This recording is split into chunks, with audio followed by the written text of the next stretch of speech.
Here is everything you need to know about Jason coming to DVD in 2026. Jason is going to be the 40th chapter to come to Dead by Daylight, and it's going to be set to release on June 16th. If you don't know already, the reason that it took so long to get Jason into the game is because of licensing issues. We had Friday the 13th the game, and it was really hard to get a hold of Jason into another horror game while Friday the 13th was still active.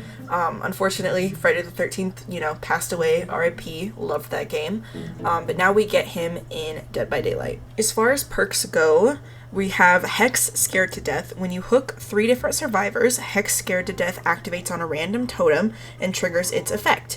Basic breaking a pallet during a chase causes all survivors within 13 meters to scream and gain hindered. Rampage. Whenever you basic break a pallet or a breakable wall, gain a token up to 13. Whenever you are blinded or pallet stunned, you are granted 1% haste for each token this perk has for 13 seconds. And then Silent Shadow. At the start of the trial, you are granted undetectable for a max of 13 seconds. When the exit gates are powered, you are granted undetectable for the rest of the trial. That last one is something I'm really excited for. I'm really happy that they are going with a undetectable for Jason. Obviously, he'd be a stealth killer because he's Jason, but I'm really excited that they decided to go that route. As for power, he has Omnipresent Evil.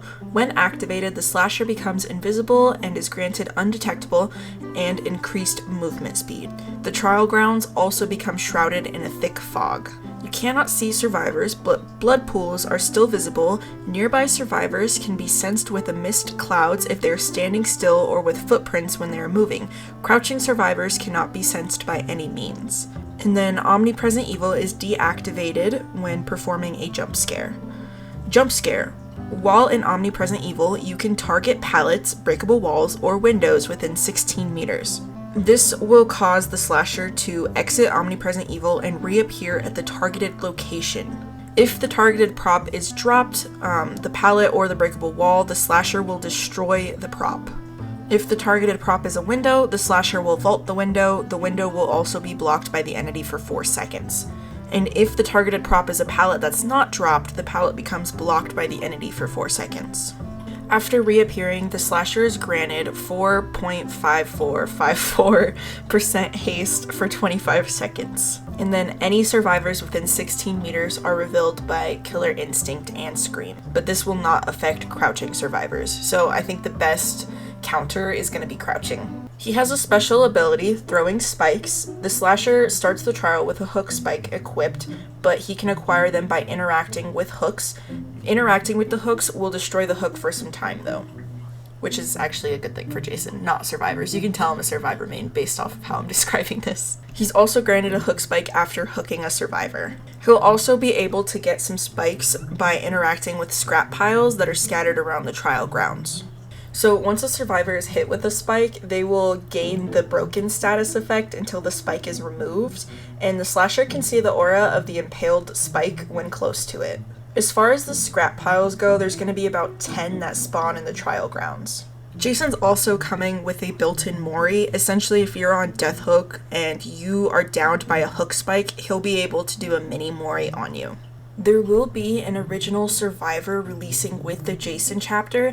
They have not yet been revealed. As far as the survivor perks go, you have Wide Open Throttle, and also keep in mind all of these things can change because we are in the PTB right now. Nothing will be official until the actual release of the chapter. Wide Open Throttle. Whenever you fast vault a pallet, you gain 15% haste for 3 seconds. The pallet is reset, blocked for 60 seconds, and all survivors see its aura for that time. Has a cooldown of 60 seconds. Lend a Hand. Once per trial and per survivor, after you have blessed or cleansed one totem while healing another survivor, use the active ability to give them 4 permanent healing charges. And then Cross-Examination. While in the killer's tear radius, the killer leaves light marks that last for 10 seconds that you can see. While on the killer's light marks, you gain Elusive. This ends after 5 seconds. This is another leak, so nothing official yet. However, this person is usually pretty reliable when it comes to leaks.